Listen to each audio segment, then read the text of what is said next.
7. Celeseye iman yakinden. Elhamdülillahi Rabbil alemin.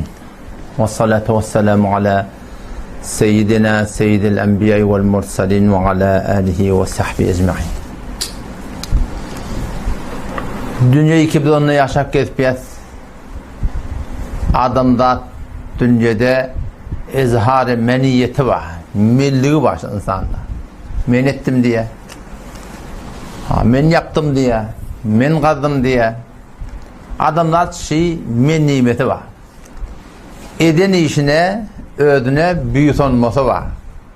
Şunu diline alıp da var. Hem belli şeyle iftihar edip şunu ağzına alması var. Ondan sonra da adamlar idinden övülse, övü verilse, tarif edilse adamlar hoş oluyor sonra. Allah Celle Celaluhu hem şeyle bir zat. Allah Teala bir zat-ı ki Allahu la ilahe illahu. Şu da övülmeklikten hoş oluyor diye. Muhtaç değil Allah Teala. Allahu Samad. Hiç kime ihtiyacı yok. Yani övülmeklikten Huday Teala hoş oluyor diye.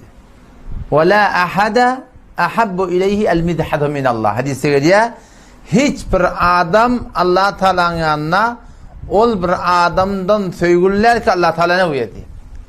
Ve lidalike şu taydın ki Allah Teala övülmeklik Allah Teala'nın yanına şicre kavdat boluluk direkli şun beter kavvaryalı direkli Allah Teala ne mi vade veriptir? Cennet vade veriptir diye. Her amalın öz zahirine bir kıymeti var. Her amalın bir öz zahirine kıymet tapıyor da. Adamların da şu yaşayışında şeyde su tap tuğan sana sudan anırda bağırsat yok. Azıp tuğan imitten anırda bağırsatın yanında yok. Yadap tuğan kaptanı soraya koyupturlar. Bir gece yatmaptırsan sen gördüğün hiç tadıyla nakşı tadı sana ne ama beter kıymetli uyku kıymetli oluyor. Şuna meneş sağlık da şeyde. Şuna meneş mallı olmak da şeyde. Hayti bir nimet öz zayinine katı adamlarda gerekli. Her bir nimetin öz zayinine erdiz tapıyor. Şu tuğratında insanın Allah Teala'dan şimdi ettiğin işlerinde her gayetinin öz bir kıymet tapıyan yeri var.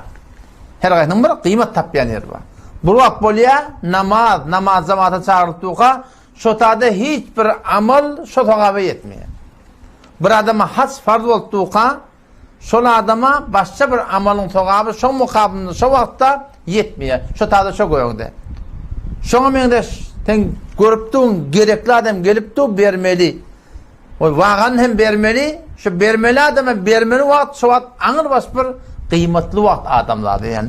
Şu doğrultusunda ibadetlerde Allah Teala'nın tarifi, Allah Teala'nın evviti hem Huday Teala'nın anır bas kadir kıymet tapıyan vakti var diye.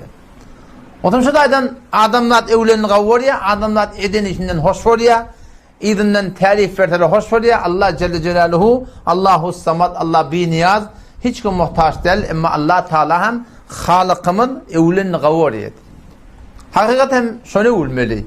Adam kompüter ne uya, dürbün ne uya, kuşit ne uya, motor ne uya, maşin ne uya, oğul ne uya, kıyır ne uya.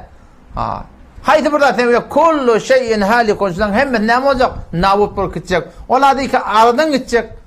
Ola değil ki öyle o vücudu ödünden ne başka birine bağlaşıklığı onun övünden emi övmekten emi. Hakikatte kime övmeli? Allah Teala ne övmeli? Her kimem her nemeni övte hakikatte kime övdüğü? Allah Teala ne övdüğü? Sadi rahmetullahi aleyhi galiben şeirdir. Hamdra batuas nispeti durust. Hamdra batuas nispeti durust. Berdere her keref berdere tost. Evgi hamdra batuas nispeti durust. Evgin Allah Teala'nın khas bir doğru nispeti var diyor. Khas bir karşıya diyen yer var. Berdere her keref her kim evgitini her yerik sultanın hakikatine berdere tost. Şu Huday Teala ne öptü diye. Pomodar sıkıya pomodar. Kıdılca pomodar. Soğulca pomodar. Zahiren pomodara öptü. Ama pomodarın kıdıllığı kimden? Afera'aytum ma tahrusun أأنتم تزرعونه أم نحن الزارعون. Allah Teala şu öz ediyenliğini aytıyor Kur'an'da. Hakikaten şöyle olmalı. Afaraitum ma tahrusun ayatı ol ikkiyanda attığını görüyorsunuz mu? Şöyle kavunum oldu, şöyle karpuzum oldu, şöyle pomodarım oldu, şöyle hıyarım oldu, şöyle narım oldu, şöyle alum oldu, şöyle onim oldu, şöyle munim oldu. Şöyle uyarsın da. Allah Teala ne diyor? Afaraitum ma tahrusun ayatı şey etiyen ziraatını di, ekşini di, ikkiyanda attığını görüyorsunuz mu? Ne mi Allah? أأنتم تزرعونه أم نحن الزارعون ayasını siz görüyorsunuz mu? Siz ziraat ediyorsunuz mu? Siz ösürüyorsunuz mu? Em nahnu zari'un ya bir de Allah ösürüyor mu diye. Kim ediyor onu? Allah Celle Celaluhu ise. Şöyle ediyor onu. Peki pomudarsı da at, pomudar satıp veren adam, pomudarın hakikatte pomudarı uyanıyor. Ama hakikatte kim oktu? Allah Celle Celaluhu'nu oktu yani. Oğlum ma diyorsun? Kıydın ma diyorsun? Bu oğlum şöyle bir ökteçiliği var diyorsun. Bu gidip form diye diyorsun. Dayanıyorsun, büyütünüyorsun, dayanmalı, büyütünmalı diyor de. Hiçbir irat yok. Hakikaten ne sen şunu öptürdün ama Allah Celle Celaluhu'nun şunun anına kudreti var. Allah Teala ne mi diyor? Afaraitum ma tumnun ayatı şol dökkiyantığını gördünüz mü? Şu şehvet var diyor Allah Teala. Kıydın sondan mı ottur? Oğlun sondan mı ottur? Ödün sondan mı otturdun? Ayağın sondan mı ottur? Allah Teala şunu yadın ata diyor. Senin zahırın şunu öptürdün. Senin aynanın önüne bazıları şey diyordun. Sivlen siper et diyordun. Vezne berdari et diyordun. Damarlan çişip karnın katlak bazıları bölük oluyor. Hakikatinde kim olmalı? Allah Celle Celaluhu olmalı. Şu ne mi diyeyim? Şu yoktan bareden şol. Afaraitum ma tumnun ayatı şol dökkiyantığını görüyorsunuz mu? Şunu gördün mü diye Allah Teala. Entum tahlukunehu em nahnul halikun ayet şu bir damca suyu siz yarattınız mı diye. Kim yarattı şu Müslümanlığı? Şu bir damca suyu kim yarattı? Entum tahlukunehu karavat işte kötüdür. Övümdüdür. Afaraitum ma tumnun ayatı şol dökkiyantığını görüyorsunuz mu? Entum tezra'unehu em nahnuz zari'un Allah Teala ne diyor? Entum tahlukunehu ayatın siz yaratıyorsunuz mu? Em nahnul halikun ya bir yaratıyorsunuz diyor. Oğlum ma kıydın ma itkiyarsın, avşayarsın, bağrını kıtıyarsın, muhabbet ediyarsın. Allah Teala sen şunu uyarsın. Allah Teala ne diyor? Bunu evsen yok ki bunun iradı yok. Ama hakikaten kime ölmekte geliyatı var? Allah Celle Celaluhu'na ölmekte geliyatı var. Şunu ölmeli hakikaten. Afaraitum ma turun ayatı yakyan odunu görüyorsunuz diyor. Ot yakılıyor. Ünelekem geldi. Ne batın kan kadar kıymeti yok da. Lülü kuşu bolup duruyor. Lenemize yanıp tu bile yürü 10 yak koyamadı. O vakt geçti ki bir de o yol müsaalenin o tedrimine gidip yani gelmişlerin tedrini, sığırın tedrini, düyen tedrini, şonun tedrini yığınastırıp bunu Allah'ın güppe edip eşek bilen gidip o tadın odunu getirip yılgından, pamuktan ne kadar kıyılık bilen, dehmetler bilen kışın günü gelip hay odun soyuyardın sonra son kadar belli oluyordu. Allah Teala sondan nıgmet etip atlattı. Afaraitum ma turun ayatı yakyan odunu görüyorsunuz mu? Entum enşa'tum şecerataha em nahnul munşiun ayatın mabatı soğuktan etini yakılayan dağıtlarını, bağlarını siz öğrettiğiniz diye Huday Teala. Kim öğretti şunu? Allah Celle Celaluhu'nun işi yani. Su içerdin. Mesela evde lartu var elhamdülillah. Acap bir lartu diyorsun da şeyden. Tücülük başta burada polaya mı? Navasu, lartu başta burada. Acap lartu ma. Hakikatini kime öptü şol? Allah Teala'nı öptüren adam şol. Son Allah Teala iyi veriptir. Allah şerif nıgmet edip ayettir Müslümanlığı. Afaraitumul ma'allezî teşrebûn ayeti şol. İçiyen tuğunu görüyorsunuz mu? Entum enzeltumuhu minel muzn ayetin bultun siz indiriyorsunuz mu? Em nahnul munzilun ya bir Allah indiriyat mı diye. Kim indiriptir onu? Şu su varında Allah yardım olsun böyle. Şeyle bir tüycü su. Lev neşâ'u cealnâhu ucâca bir de Allah etesek onu şor ederdi. Tepeden gelen şor olsa hem şor oluyor. Bağır yokla şor oluyor. Bağır yokla şor oluyor. Felev la teşkurûn ya. Ne şükretmiyorsun? Şu var Müslüman da oğlum. Her bir zatta, her bir çetuvedeyinde Allah Teala yardım olsun böyle. Ve her bir zatta evinde hakikatinde Allah Teala'nı öptürsün. Şun yaradan şol. Allahu la ilahe illahu. Allah şol zati ki şundan başka layık ibadet yok. La ilahe illahu. Şundan başka hakim yok alem cehennem. La ilahe illahu şundan başa layık ibadet yok alem cihanna. La ilahe illahu şundan başa layık itaat yok alem cihanna. El hayy Allah ki diri. Şeyle bir diri ki la yemutu hiç çatı ölecekler ol. El kayyum alem cihan taklaptı. Yan bisisrini abim kurun aşağıda damya da bray dana diye 15 günden doğruya. O tam sonu hayatın o çetine geçirip barıyken damarlan öyle kırılıp barıya. Allah Teala kudreti yardım şey 7 kat atman ne kadar ağır olmalı? Telavetten 7 kat yeri bisisrini öyle götürende hayatın o çetine bir edafı bir mesafet de damarlan tüyünüp barıya. İçinden geçip barıya diftenin öyle değil. Allah Teala ne kadar kudret var diye ben tesavvur ettim. Yer ne kadar ağır olmalı? Yer ne kadar ağır olmalı? Ne şöyle 50 kilo timam var, kocaman bir akınım var, yerin o çetinde hele var akım. Eğer 1 hektar yerin ağır çetine varma olsam, gümenim immanda var akım. Hem yerinde su sıkpat yiyorlar, hem yerinde su sıkpat. Ne kadar kudretli olmalı Allah Teala'yın. El-Kayyum, taklaptır. Adam gözüm konuştur Huday Teala'nın otuna. Şu defen gözü dündürlüp duşu, kaydan akşı. Şey değil mi? وَمِنْ آيَاتِهِ Allah'ın nişanilerinden bir nişani en tequmes semâ'u vel ardu bi emri. Asman du Allah'ın emrine du diyor. Allah'ın emrine du. Allah dur deyip dur şu. Asmanı oranda kim yardım etmedi? Allah yardım etmedi. El-Kayyum alem cihan saklap durun şu. Şeyle bir Huday var, şeyle bir Halık var ki Allah'a la te'hudu sine. Emrikmeklik ona yok. Hiç vakitte emrikmeye. Musa Aleyhisselam bir vakitte ya Allah sen ne yapar okumayan deyiptir dedi Allah Teala. O ya Musa ben okusam cihan kimi takamalı deyiptir Huday Teala. Ya Musa dedi ya sen eline 2 tane Bedir al deyiptir Huday Teala. Bedir'den Allah takka deyiptir. Adam ne saat taklı ya? 1 saat, 5 saat. Arada Musa sen bir emrik gidiptir. Bedir'den çalam çaşırıp gitti diye. Allah Teala etti diye. Sen bir emriktin Bedir'de şeyler oldu. Men eğer emrikim alem cihan kimi takamalı. Alem cihan kimi takamalı. Bir denane iyiye girip oturan. İyi. Anırdan bir yeri gelip sen Huday'ın bağlığına ne yapar bundan deyip diye. Yank denane yank adam. Sen Allah'ın bağlığına, Halık'ın bağlığına, Malık'ın bağlığına, Razık'ın bağlığına sen ne yapar bundan deyip diye. O denane son onanmakın uğru olur mu deyip. Şunu deyip diye soramalı da atmış deyip. İnalekem şey iyi deyip diye öyle mi? İyi men tırlemesem tırlenmeye hiç vakti değil. Men tırlemde tırlenmeye deyip. Şeyik men tırlemesem tırlenmeye muha deyiptir. Alem cihan yulicul leyle fin nehar. Gece gündüze giriptu, gündüz gece giriptu. Asmandan yağın yaptı, 7 kat asman saklanıptı. Yel ötürülüptü, kış geliptu, tomuz geliptu. Gece olulya, gece gitkalya, gündüz olulya, gündüz gitkalya. Cevulak yağya, gar yağya, yağın yağya, yel ötüye. Alem cihan şunu kim takamalı deyip. Kim takamalı deyip. Kim takamalı? Şu Allah Celle Celaluhu şunu taktı yani. Şu kudret hak şu. Şuna Allah diyorlar. El-Kayyum alem cihan taklap durun şu.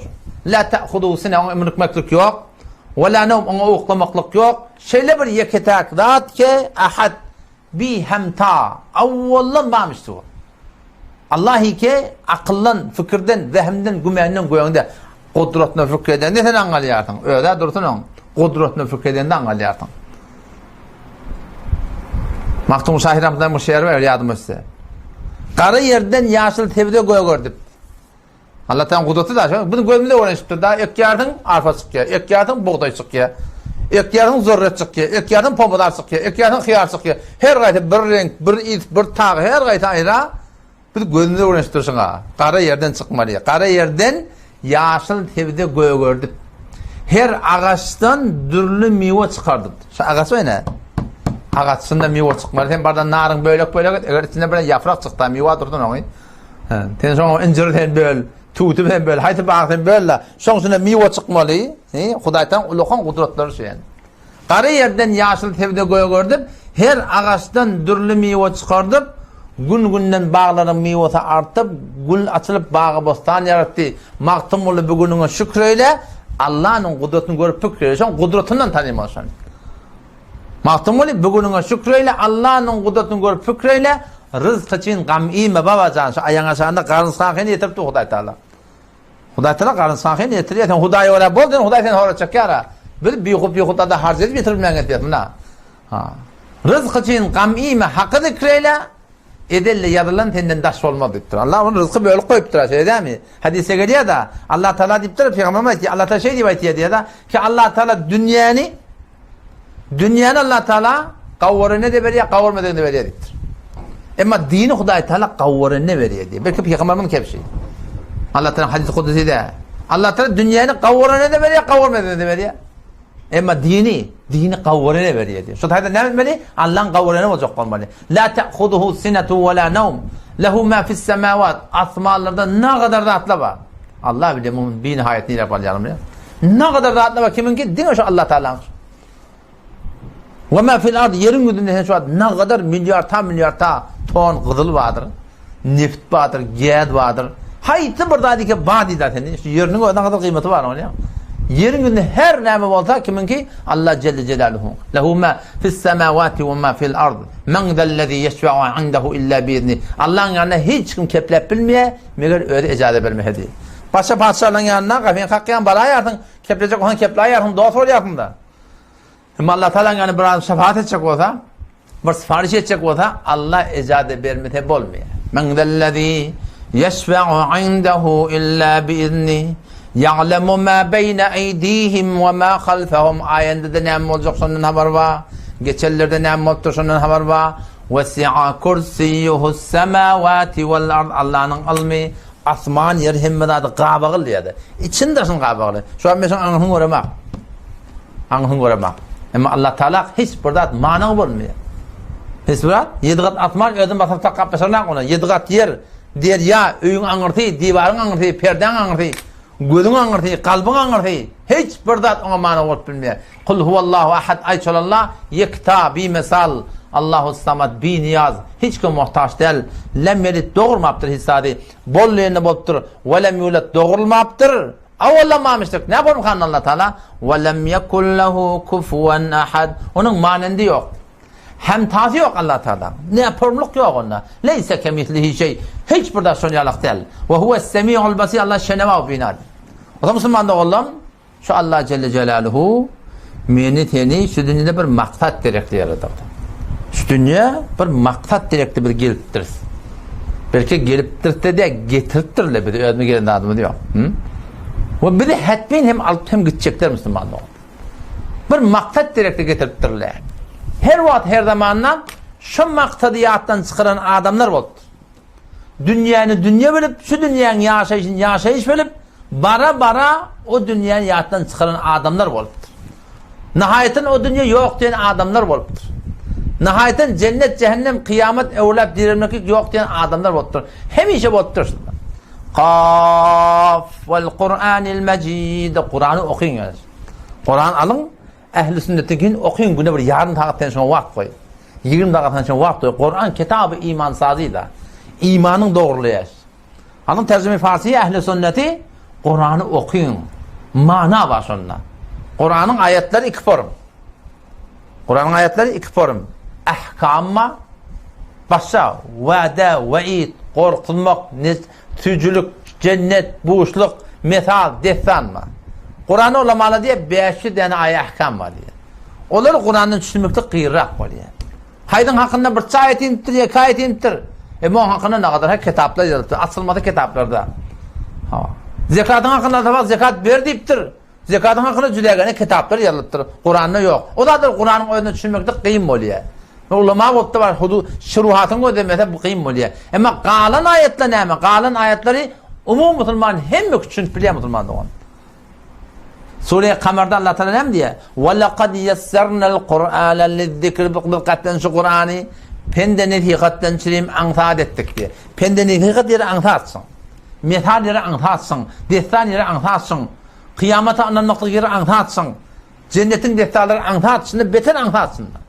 فَهَلْ مِنْ مُدَّكِرِ Allah Kur'an'ı düşünmeden çirim. Netiqattan çirim antaat ettik. Hep üçüncek bolyan var mı diyor. Şu da Müslüman'da olan havaya Allah menese üçüncek bolyalardan deyip Kur'an'ı okuyun yani. Başka kitapta okuyun yani Kur'an'ı okuyun yani. Kur'an'ı okuyun. Oğlum bir teke film gördüm yani gözüme yaş tegelin yani. Pejinde de koydum ki Pakistan'ın müellimlerinin biri hakilerine, kelasında Oğlancıkları yüzlerim aytdı ya, bir defercek oldu, bu dersin bizden şıkardan diyen şu kafadan beri gelip pırdat diye, ondan sonra yadını attı, ondan şöyle oğlancılar diye kavattan kulak atın, keneme ha, biz diye medrese diye, bir tane diye kitapkhane kurduk diye. Oça kitapkhane kitap gerek diye, gayret edin önünüzden, haysi bir okulmayan kitap bolsa, şunu getirin diktir. Getirin diye özler. Söz veriyor mu? Söz veriyor bol ya. Zengurluya gittiğinde erti geliyorlar. Hop, oğlulu diye mesela aydıptın diye. Okulmayan kitapları önünde getirdik ya muallim diye. Onda Arif sen ne mi getirdin diye. Şöyle koy diye, Kur'an. Subhanallah. O taraftan Maat sen ne mi getirdin? Falan sen ne mi getirdin? O da hem Kur'an getirdi. Onun mesela Kur'an getirin ya koyuyan sana. Onun ya muallim gitti. Bizim ömrümüzde hiç okulmayan kitap getirdik durda. Şu okulmayan kitap şu gitti. Okulmayan kitap şu.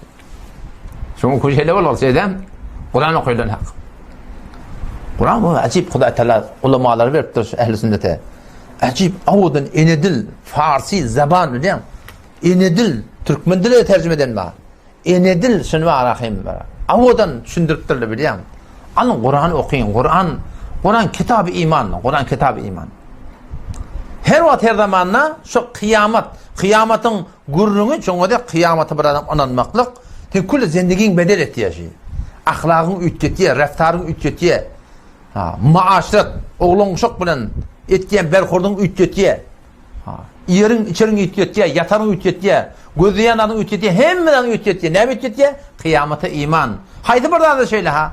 Buna iman ile kanatı anam değil ya. Haydi burada adam burada ananta, şu ananın adının üstlevine oraya adam ne etti? Amal etti yani.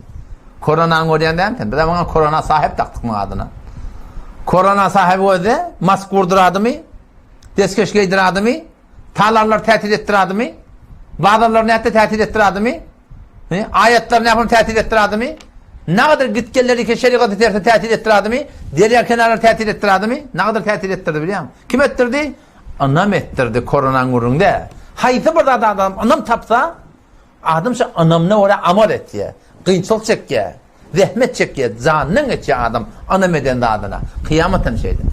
Kaf vel Kur'anil Mecid bel acibu en ca'ahum mundirun minhum. Subhanallah. Vatike Peygamber Aleyhisselam gelir Mekke'de şeyle cennet ba, cehennem ba adamlar ölümden sonra dirilecek hadipçiler aydarlarına bel acibu belki kafirler gengalılar Enca'ahum mundirun minhum şolardan birden korku diyen geldi. Şu gelen peygamber Allah taraftan geldi deyip gen attılar. Kabul edin aklını. Fekâlel kafirun kafirler ayettiler diye hâdâ şey'un acib. Gen almalı atıydı diye. Neme gen almalı? İzâ mitnâ ay her vakti gibi ölsek ve kunnâ turâbâ inâlekem kumu girip de kum olacak biz. Yamaçlardan şurada hesap kitap başlamalı. Ankara'dan ferişlere gelecek. Sonra cevap olacak. Ta kıyametin mesela cennet olacak ya cehennem olacak. Ondan yamaçtan kıyametin dirilmeli. Zalika rac'un ba'id. Akıllan daş bir deydi diyorlar. Aklını işletmeyen akıllan daş deyip durur da biliyor musun? Yoksa sen en tecik akılın işletten kıyamete ananmaklık beter anlatacak zaten. Şu kıyamete inkar edip bir adamlar var ha, o dünya gidip gelen mağdip veren adamlar şuradan yarım riyali akılları işlemiyor doğru. Yarım riyali işlemek yani. Kıyamete ananmaklığa bir en tecik akıl gerek, en tecik akıl. Allah Teala ne mi diyor? Bir nişaniyaydı, toran bağlaydı, cennetin tarifini. Ve min ayatihi, Allah'ın nişanlarının bir nişani, öyle dirilmekte delil. Enneke teral arda haşiatin yer görüyorsun çelem çeşorbeti diyor. Oğlu tımış yatıyor lakin. Orağırlı tımış yatıyor çelem çeşorb yağın yağmasa. Bir ay yağın yağmasa, 2 ay yağın yağmasa, 3 ay yağın yağmasa hiç görmüyor o tımıştan. Tımıştan rahat görmüyor. Meğerin ki etekteki yannak bırdatta çıkamada yatan etekteki ölpen diyenleri var ha. Yani kummayın oranına etek düşüp dur kumaş ağımına görmüyor. Enneke teral arda haşiatin yer görüyorsun çelem çeşorbeti diyor. Altarla bir yağın yağmada görüyorlardan hemen çarşı vuruyor. فَاِذَا اَنْزَلْنَا عَلَيْهَا الْمَا her vakti gibi de Allah defeden yağını indiriyor. Ne mi oluyor? اِهْتَزَّتْ وَرَبَتْ kıymılıyor. Goyunu çişiyor. Ne mi? Ha ölüp yatan değerliler diyilir ki diyor. Ne mi diyecek o yani Allah? اِنَّ الَّذ۪ي اَحْيَاهَا لَمُحْيِ الْمَوْتَى bir şey olallah ki ölüp yatan yer değerliler diriltiyor. Ölüp yatan yer diriltiyor. لَمُحْيِ الْمَوْتَى hatmin ölürdü diriltecek dedi Müslüman. Ama şovun hak. Asli maksat da şolu. Haçan geçemedi beldel. Şay şun biliyor musun? En hemen şu adamla ölüptü. Öyle mi? Bir de kiteki damat. Kulağına bugün gitmeli yani. O da Müslüman da oğlum. Asli maksat ahiret hem dünyanın hem ahiretin abatlığını Allah'ta dinine koyuptur. İnned dine indallahi İslam. Din yerler ne mi? İnned din Allah'tan indallahi vel İslam. Teslim olmaktır da. Din yerler Allah'a teslim olmaktır. Din hep şuna diyorlar. Adın Müslüman mı dini öyle bolmasan yani adın Müslüman. Ulamalar diye o da şu bir kefimenden belli de kal. Hikmetli kep şey. Bir kep var, ağır kep, manadar kep. Eğer bilmeklik amalsız peyda beriyen olsa diye, bilmeklik bilen ya da amalsız peyda beriyen olsa, onu Huda Teala Kur'an'la Yahudun ulamalarını yamanlamardı diye. Şöyle biliyordu Peygamber'in haklığını, Kur'an'ın haklığını, cennet cehennem haklığını hemen nefsine tabi olup bilip amel etmedi diye. İblis de biliyor şu var. İblisin lakabı tabusu melaikemiştik. Ferişler ders vermiştik. Peygamber bilmeklik Allah Teala'nın yanına amal bolman söylü bolyan olsa diye Allah da Yahudun ulamalarını ve iblisi Allah Teala yamanlamardı. Ama vakti ki amal bolsa deyiptirler. Amal bolsa o taraftan ne mi? İhlas bolmaha diyor. İhlas.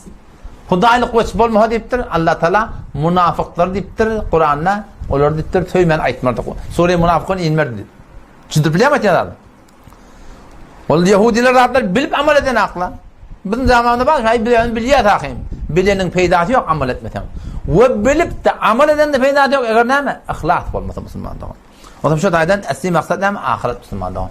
Allah Teala hem dünya hem ahiretin hoşluğunu ne mi koyuptur? Dinine koyuptur. Şu din İslam Allah Teala'nın Müslüman kime diyorlar? Müslüman deyip, kadim Türkmen'in akidesi var. Müslüman deyip Allah Teala'nın Cebrail Aleyhisselam ağırlığa düşüp Muhammed Aleyhisselam'ın getiren kitabına ananıp boynanan adama diyorlar Müslüman.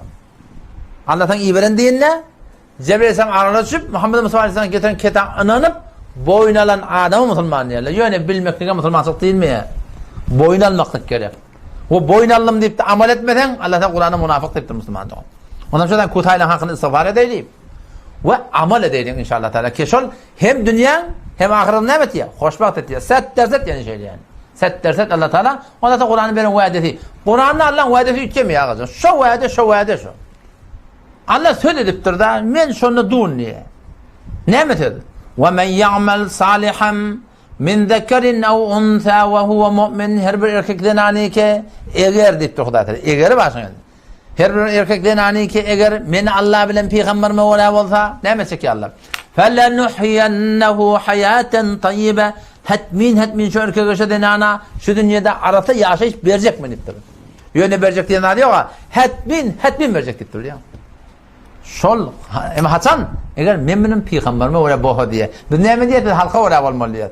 Biz ile ola olmalı diye. Biz nefsimizde ola olmalı diye. O hem yaşayışta bereket yok, hoşluk yok, güngüşlük yok. Rahe Huda diri zutları, suhtusuz nedarı. Çın Huda'ya ola olsan hetmin yetersin sana. Emma yok. Huda'ya ola olmasan onu arada bir ilmana değil mi ya? Vakti geçti ona.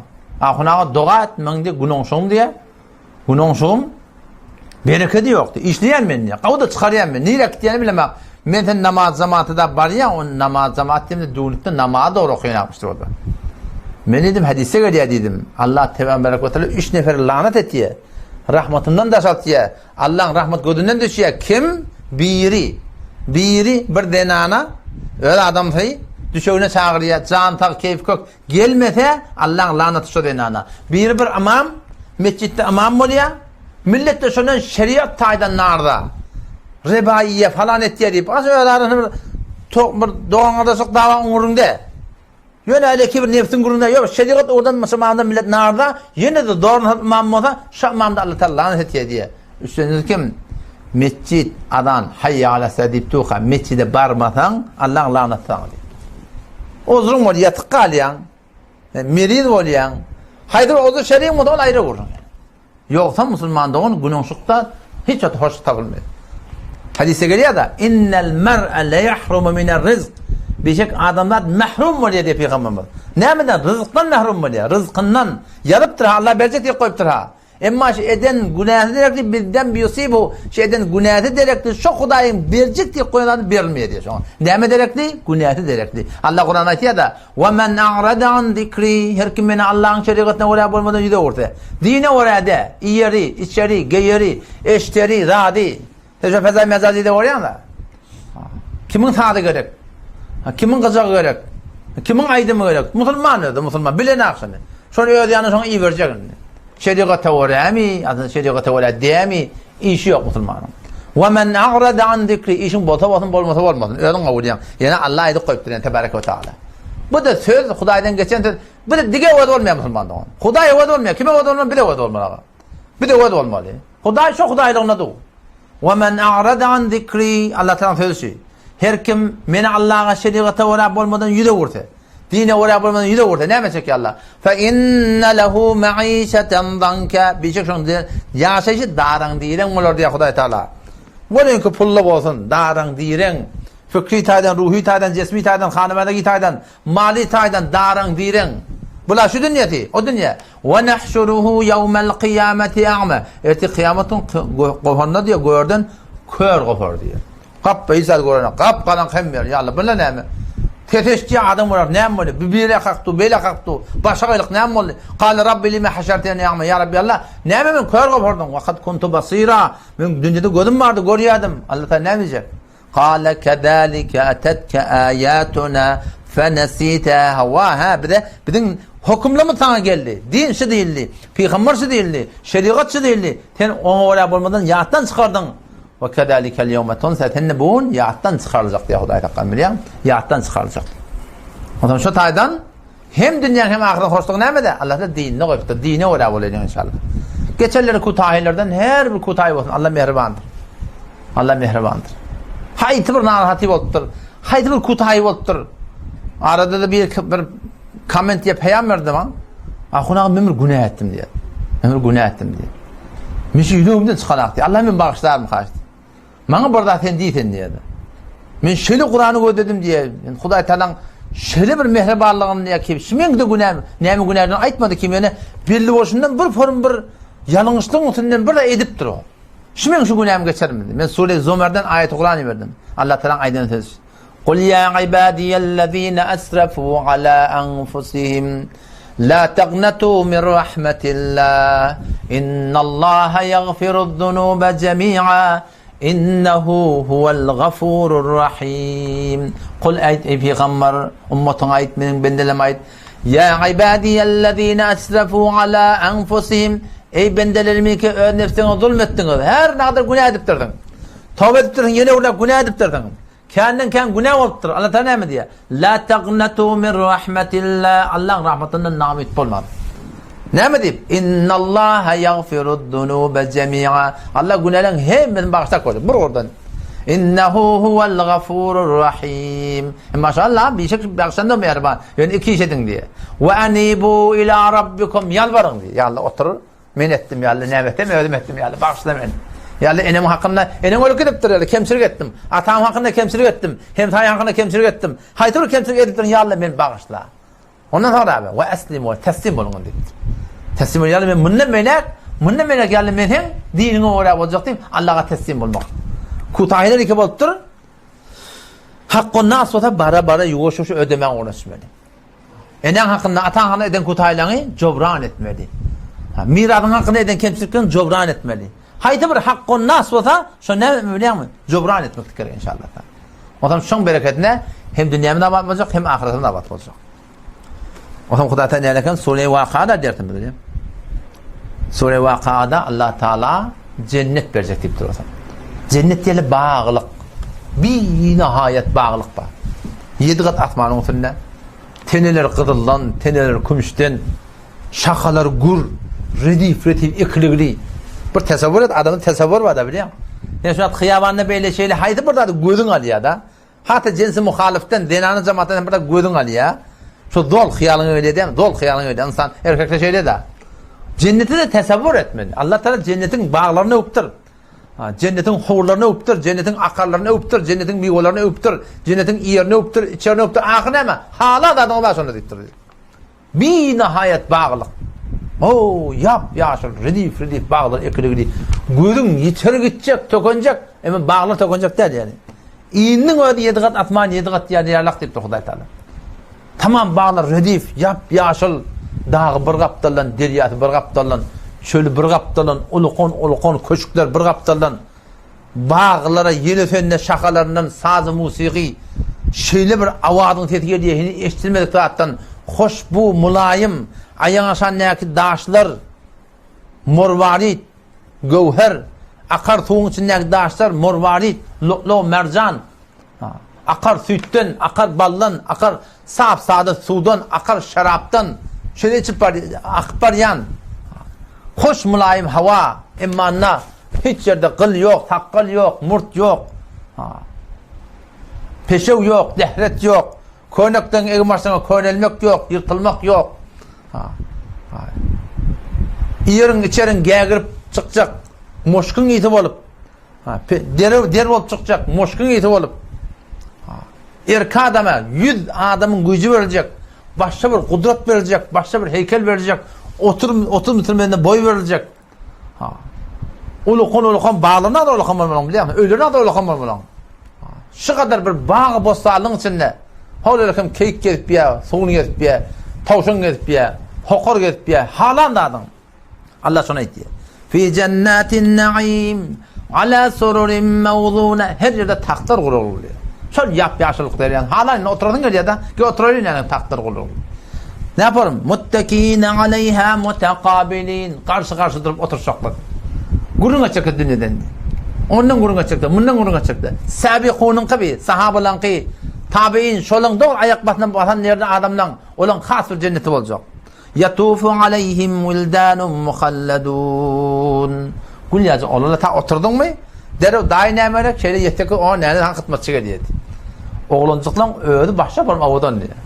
İdâ ra'aytahum, hasibtahum lu'lu'en menthura diptir. Gül yazı, onlarla var ha. Eyni pıtrabbeten morvarit yalak diye Huday Teala. Sizce bu öyle başka bir avdalı var diye. Üstünden hoş bu mulayim iyit gelipti. Gül yazık oluncukla dahi neme gerek. Nemişecek koruyan, nemeyecek koruyan, neme halayan, neme kavurayan şoldasından yatufu aleyhim. Daştığını hetirlenip duruyor dedi. Bi ekvâbi ve abâriqa ve ka'sim min ma'in. Cennetin divarlarından, cennetin küydelerinden, hor akarlarından doldur ketiptirler. Şaraptan, sudan, ballan, sütten, o akar şarabın akar şaraptan doldur ketiptir. La yusaddaun anha. Cennet homşa oturup öyle oturup şeyde bilece yaplanıp davet edip altına bir değerli geldi içeydi. İçecek de şeyde. O da içecek. La yusaddaun anha. Allah cennetin şarabı diye kellen ağırtmayacakdır. Ve la yunzifun. Aklın hem elin vermiyor. Hay içip piyam molla minni. Hava hakkı serhal valla. Ondan sonra ve fakiyetin mimma yetekayyarun. Allah meyve getirin diye başladı. Hevet eden meyve mal ettir Huday Teala. Ne meyve etiyor? Nar mı? Portakal mı? Kivi mi? Alma mı? Şelil mi? Ne mi diye? Hayvanın adı şu. Hevet eden meyve mal. Ve fakiyetin mimma yetekayyarun. Meyve ne uçağı iyerdin. Meyve kendi karnında durmuyor dedi. Şu hatta şeylerdi. Şu hatta bana meyve iyi. Yeni 20 dakika yarım sonra yeni 20 tıyırıp durandır. Ondan sonra et yetin geliyor. Ve lahmi tayrin mimma yeştehun. Hevet eden kuşun eti var. Bağlan aşağına oturuyor da hoş bu mulayim. Holo kuşları süper diye. Hokor geliyor, gâr geliyor, ördek geliyor, barak geliyor. Yok kuşlar var. Şunu yetin geliyor. Şunu yetin geliyor. Allah'ın emrine şeyle geliyor. Kebap bol geliyor. Ocağında şeyle şaralap. Halan şaran yani. Yerin cahilini, içerin cahilini. Ne yapacak o zaman midin üstünde dur bu da ne rakam hokor getirip koyupturlar. Gârıban lap kebap etip koyupturlar. Allah sana kebap etmek diyor. Subhanahu ve Teala Allah'ın iradesini bilen buluyandan. Ve lahmi tayrin mimma yeştehun. O kaptalın o diyen o keyik gelip böyle keyik. Keyik yetin geliyor. Allah ona ediptir. Ve lahmi mimma yeştehun. Hevet edin etin var ediptir. Tavşan yetin geliyor. Koyunu yetin geliyor. Geçi yetin geliyor. Bozu kuhi dağın geçsini yetin geliyor. Sığırından yetin geliyor. Dünyakini yetin geliyor. Başka ne yapmış düdük etmeyen adlarını. Haydi bir kavdat bolsun da. Haydi bir kavdat bolsa şu etin geliyen adın. Şu da Huday Teala halan etin verecek deyiptir. Karnın doydu, mivanını hakkaydı, yiyip karnın tegeledin mi et bilin. Hak bolacak yana bardın ne? Otam ne mi? Ne? Cennette yadından çıkmadın. Doymundan çiğmilmeye diye. Doyan ak diye. Keyiften çiğmeyen diye. Keyif edip yiyen diye da. Sen şu dünyada ne yapar mı yiyen biliyor musun? Azıcık çektirmeyen uğrağında beter tüyücü. Bara doyup var ya tüyücülük ayırılıyor. Ama o tadı böyle de. Bara tüyücülük artıyor diyor şu an. Bara tüyücülük artıyor diyor. Ondan sonra وَحُورٌ عَيْنٌ كَأَمْثَالِ اللُّؤْلُؤِ الْمَكْنُونَ Hur gıyırları var ya Huday Teala. Hur gıyırları. Arada bir diye de Huday Teala ne Kur'an'da ne huru yoktur diyor. Ben dedim şu dünyanın haraplarının şu hurla da dedim ben. Dünyanın şu haraplarının ödü üstatta zenma, zerva başka ne ama? Zemin var da. Adamların davası üstattan süreyim. Yerden süreyim. Ziver, pullan süreyim. Burada ne ama? Ayarlan süreyim da. Allah Teala şu da وَاَوْرَثَنَا miras verecek diye cennetin yerini iptir. Yer gerek mi var? Tamam. Ne yer gerek mi verecek mi? İnki payintenin cennetiye şu dünyanın 10 beraber yer verecek diye Huday Teala. Yerin sen davalaş vermeli. O tadı yer var yani. Ziver, pullan süreyim. Pulun o tadı gururun yok ki. Bağdara var yani. Cennette o tadı bir bağdara var diye. Bağdara var yani. Hivet eden dağdan alkayt yani. Onda pul vermek gerek ya belli. Pulun için davalaş vermeli. Ayarı gerek mi yani kem? وَحُورٌ عَيْنٌ Hur gıylar. Hur dedi ki ak denanalar dedi. Çım ak. Avudan denanalar. Siyah posta da belli ağaracak diye. Siyah posta var ha. Helelerden erkeklerden. Kulen sepit post olacak dedi. وَحُورٌ Hur gıylar. Ak denanalar. Ayn gözleri ahuydu. 70 doğan yedirilecek. Yüfekten.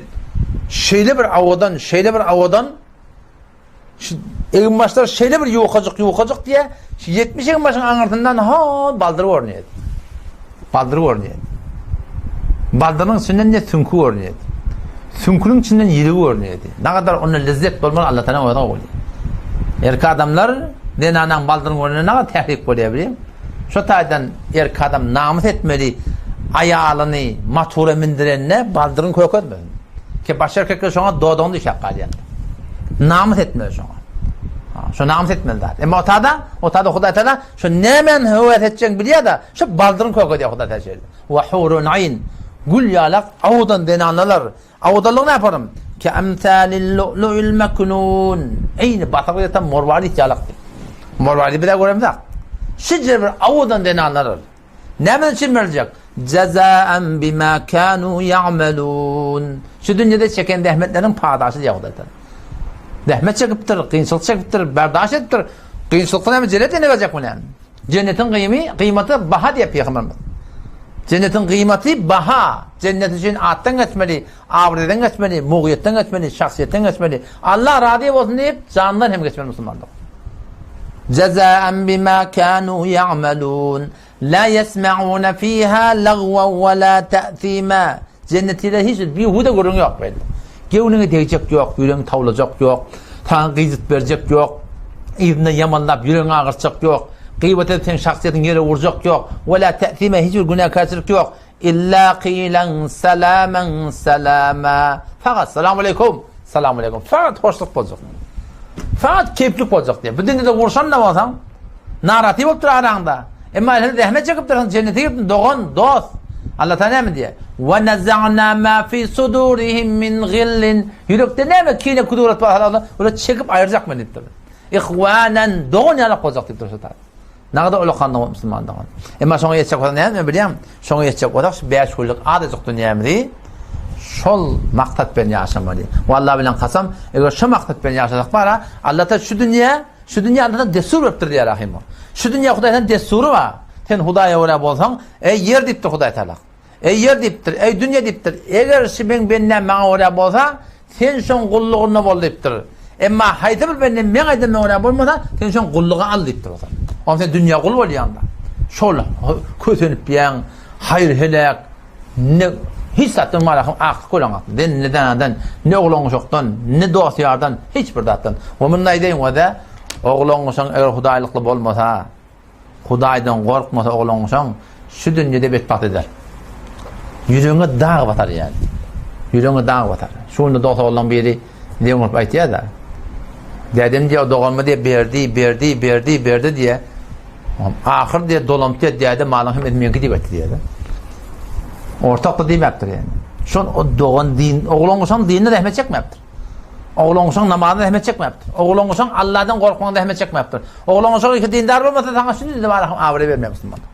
O da şu taydan ödümüz, hanım adamız dindar olmakla Allah etmeli. Dindar olmakla ne etmeli? İki iş etmeli. Kurun tokadeyin dua etmeli. Ya Allah men kabul et diyor. Nenanan hakkında, kıydın hakkında, oğlun hakkında. Şu kişi çıktıktan da oğlun baştan hele yaştan yara kış çıktıktan zaten rahmet çekilmeli. O onu boyun boğra yaptır. 18 yaşında başardan ak gelinni. Ha kuna doğa neyletin onu. Kışık bak doğa bilen doğrulanıyor mu? Kışık bak kışırtır onun doğa bilen doğrulanıp kıyın onun. Allah'ın içeceğini onu yapamar. Yöne küçüklükten fikretmeli. Oğlun uşama halal yemeklerini alet etmeli. Takva ihtiyar etmeli. Günahdan oğlumu kaçırmalı.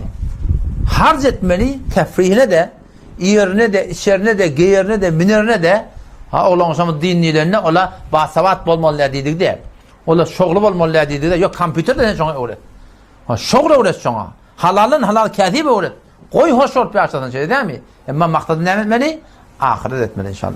Allah'tan nesip et inşallah. İnneki cedetedeki Allah'tan nesip et nikefte olur. Ashab-ül yemin ma'anni.